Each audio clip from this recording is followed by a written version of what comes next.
नमस्कार, आप देख रहे हैं जम्मू प्लेटफॉर्म और मैं हूं आपके साथ विजय कुमार। आपको बता दें कि बांग्लादेश में हिंदुओं पर हो रहे अत्याचार को लेकर जम्मू के निजी विवाह भवन में हिंदू स्वाभिमान के बैनर तले एक बैठक आयोजित की गई। इस बैठक के अध्यक्षता करते हुए नीतीश कुमार नगर उपाध्यक्ष मुख्य अतिथि के रूप में हिंदू शेरनी के नाम से प्रसिद्ध खुशबू पांडे, उनके साथ मनीष महाराज जी क्या कुछ कह रहे हैं, आइए आपको इस खबर के माध्यम से दिखाते हैं। तब बांग्लादेश में हो रही घटना ये हिंदुओं के लिए कोई पहली घटना नहीं है। इससे पहले कश्मीर में भी यही हालत थी, जो हमारे देश के अंदर आता है, भारत का मस्तक है। बंगाल में भी यही हाल था, राजस्थान में भी लोगों को अपने घर छोड़ के जाने पड़ रहे थे। और रलीब गलीब के नारे केवल कश्मीर में नहीं, अपितु मुझे लगता है जहाँ पे भी इन मजहबी लोगों की संख्या बढ़ी है उस जगह पे यही नारे लगाए गए हैं। और उन जगहों पे हमारी हिंदू बहन बेटियों के साथ बलात्कार, या तो कन्वर्ट हो जाओ, या तो मारे जाओ, या तो फिर उस जगह को छोड़कर चले जाओ, ये नारे लगातार लग रहे हैं। रही बात वीडियोस देख के अपने अंदर संतुष्टि की, तो ये हमारे लिए कोई पहली बात तो है नहीं, लेकिन हाँ, इससे बहुत हिंदुओं को अभी सीखना ये चाहिए कि कश्मीर कोई पहला नहीं था, बंगाल कोई पहला नहीं था, बांग्लादेश भी कोई पहला नहीं है, क्योंकि कहीं ना कहीं वो भी हमारे भारत का अंग हुआ करता था एक समय। लेकिन आज जो स्थिति वहाँ की है, उससे हमारे देश में रहने वाले सभी हिंदू, कम से कम केवल पुरुष ही नहीं, जितनी स्त्रियां हैं, उन सबको अपने धर्म के लिए एकत्र होना होगा, एकजुट होना होगा और अपने धर्म बचाओ में युद्ध करना होगा। तो क्या लगता है आपको कि से प्रधानमंत्री या फिर देखिए, मेरा तो यही है, सबसे पहले तो शेख हसीना हमारे देश में आ ही गई है वहाँ से भाग के, तो आप स्थिति यहाँ पे ही समझ सकते हैं कि क्या स्थिति है वहाँ की। तो मेरे ख्याल से जितने भी हिंदू हैं, ठीक है, हिंदू को अपने देश में लाइए।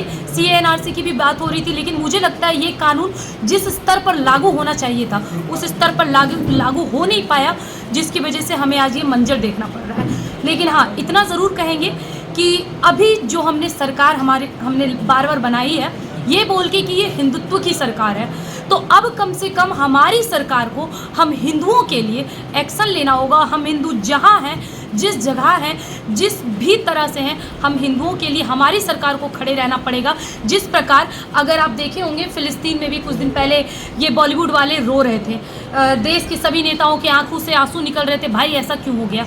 अभी बंगला में जो हुआ है, बांग्लादेश में कितने मुसलमानों की आंखों से अपने आंसू देखे हैं, या कितने मंत्री नेताओं के बयान आपने सुन लिए। एक दो अभी तो खुर्शीद अहमद ने भी बयान दिया है, कांग्रेस के लीडर हैं, कि जो स्थिति बांग्लादेश में है वो स्थिति जल्द भारत में होने वाली है।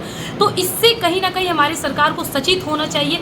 अन्यथा जो कहा गया है कि हिंदुओं का हश्र बहुत जल्दी है, बहुत नज़दीक है, तो कश्मीर की तरह भारत को भी रलीफ गलीफ के नारे चारों तरफ से सुनाई देने में देर नहीं लगेंगे। जिस प्रकार आज हमें अजान और बांग्लादेश की वीडियोस देखने मिल रहे हैं, तो अभी भी हिंदुओं को सुधरने की जरूरत है। परिचय दीजिए। हमारा नाम खुशबू पांडे। आज का कार्यक्रम हिंदू स्वाभिमान के बैनर तले आज जिला के सभी हिंदू स्वाभिमान के जो दायित्ववान कार्यकर्ता हैं प्रखंड स्तर के, उन सभी की आज बैठक हुई है। और आज की बैठक मुख्य एक विषय पर रखा गया है, जो बांग्लादेश में जो हमारे हिंदू समाज के लोगों के साथ जो नरसंहार हो रहा है, जो अत्याचार हो रहा है, जो हमारे हिंदू माताओं बहनों का बलात्कार किया जा रहा है। एक एक हिंदू माता बहन का सैकड़ों जिहादी लोग, सैकड़ों आतंकवादी ग्रस्त मानसिकता के लोग, सैकड़ों घिनौने विचारधारा के लोग, एक एक हिंदू महिला के साथ सैकड़ों घिनौने लोग जो बलात्कार कर रहे हैं, जो घिनौना हरकत कर रहे हैं, ये बड़ा ही दुखद है, निंदनीय है। अब हम हिंदू समाज की स्थिति ये हो गई है कि हम हिंदू समाज, या वहाँ बांग्लादेश के लोग तो भागकर भारत आ जाएंगे, अन्य देश के लोग तो मान लिया जाए भारत आ जाएंगे, लेकिन आप कल्पना कीजिए कि जो भारत के जो अंदर बैठे जो जिहादी हैं, उनकी अगर संख्या इस देश में जो दिन प्रतिदिन जो बढ़ते जा रही है, तो भारत के हिंदू भागकर कहाँ जाएंगे। आखिर हिंदू समाज के पास केवल एक ही रास्ता बचेगा, जो हिंद महासागर में डूब के मरने के अलावा भारत के हिंदुओं के पास दूसरा कोई रास्ता नहीं बचेगा। इसलिए भारत के हिंदुओं को जगाने के लिए आज की बैठक रखी गई है कि जम्मू जिला में किस प्रकार से हिंदू समाज जागे, अपने आप को स्वावलंबन बनावे, अपनी सुरक्षा के प्रति खुद वो खड़ा होवे, वो कोई सरकार या प्रशासन के भरोसे नहीं रहें। ये सरकार प्रशासन किसी की भी नहीं हो पाएगी, किसी की भी रक्षा नहीं कर पाएगी। हम सभी हिंदू समाज के लोगों को अपनी सुरक्षा के प्रति सदैव खुद ही तैयारी करनी होगी अपनी आत्मरक्षा के लिए। उसी आत्मरक्षा को ध्यान में रखते हुए आज की बैठक जो है सो बुलाई गई है, रखी गई है कि हिंदू समाज के लोगों को किस प्रकार से सुरक्षित रखा जाए, उनको जागरूक किया जाए अपने सुरक्षा के प्रति। परिचय दीजिए। मेरा नाम नीतीश कुमार हुआ, जमुई नगर परिषद का उप चेयरमैन, हिंदू स्वाभिमान का बिहार प्रांत सह प्रमुख और Jamui chamber of commerce Jamui का अध्यक्ष मैं हूँ।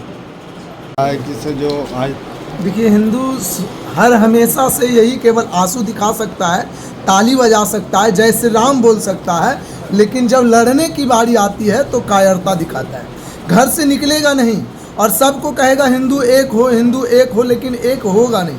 सभी से यही निवेदन है कि कम से कम खुद जागे, लोगों को जगाए। नहीं तो बांग्लादेश में हुआ ये कोई भारी बात नहीं है, ये भारत में भी हो सकता है। और भारत, अभी नीतीश जी बताए कि भारत वाले कहाँ जाएंगे, हिंदुस्तान वाले कहाँ जाएंगे, या तो फिर मर डूबेंगे और नहीं तो इस्लाम कबूल करेंगे। इसीलिए हम लोग सभी से निवेदन करते हैं, आज का बैठक भी यही हुआ है कि कम से कम एकत्रित हो, हिंदू जागे। हम लोग कब से प्रयास कर रहे हैं और गांव-गांव में भी जा कर के इस के लिए कर रहे हैं प्रयास कि नहीं, कम से कम एकत्रित हो, जागे। और हम कहेंगे कि जो अपने देश के प्रधानमंत्री हैं वो बांग्लादेश के लिए जो हिंदू आ रहा है उनको शरणागत दें, लेकिन ये चीज़ भी जागाए लोगों को कि कम से कम हिंदू स्वयं पे निर्भर बने। लोग कहता है कि संविधान, लोग कहता है कानून, लेकिन आज बांग्लादेश में कानून और संविधान कहाँ चला गया, कोई दिख नहीं रहा है। सब के सब वहाँ से भागे हैं और वहाँ के प्रधानमंत्री को भी भागना पड़ा लाचार में। क्या करे, कोई भी किसी को भी भागना पड़ेगा। तो निवेदन यही है कि वहाँ के जितने भी जनता हैं, प्रधानमंत्री स्वयं प्रयास करें कि वहाँ शांति करके और ज़्यादा से ज़्यादा हिंदुओं की रक्षा करें। परिचय मनीष जी महाराज, हिंदू स्वाभिमान के धर्म रक्षा प्रमुख।